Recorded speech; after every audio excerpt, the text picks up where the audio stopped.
presented by तूफान मस्ती।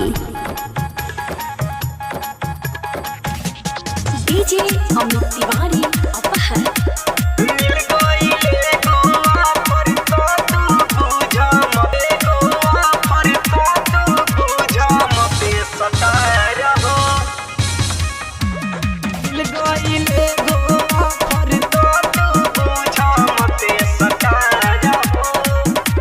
presented by तूफान मस्ती। तारा पास ना कोनो टैलेंट नुबा, खाली टाइटू से मिलली फैंस नुबा। तारा पास ना कोनो टैलेंट नुबा, खाली टाइटू से मिलली फैंस नुबा। अतने बोला बन बिगड़े वाला ना हो बात हो। मिल गईले गो ऑफर तो तू बुझ मते सटार हो।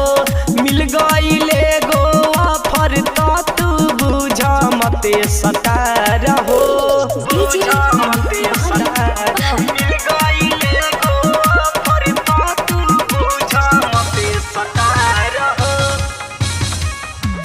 मिल गईले गो ऑफर तो तू बुझ मते सटार हो।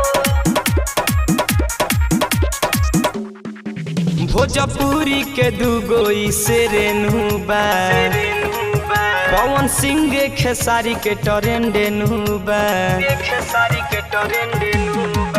देला बॉलीवुड नहीं के प्यारे नु हो। पूछली है पूरा यूपी बिहारे नु हो।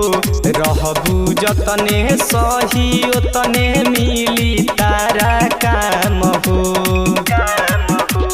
मिल गईले गो ऑफर तो तू बुझ मते सटार हो। मिल गईले गो ऑफर तो तू बुझ मते सटार हो। तूफान रिकॉर्डिंग स्टूडियो।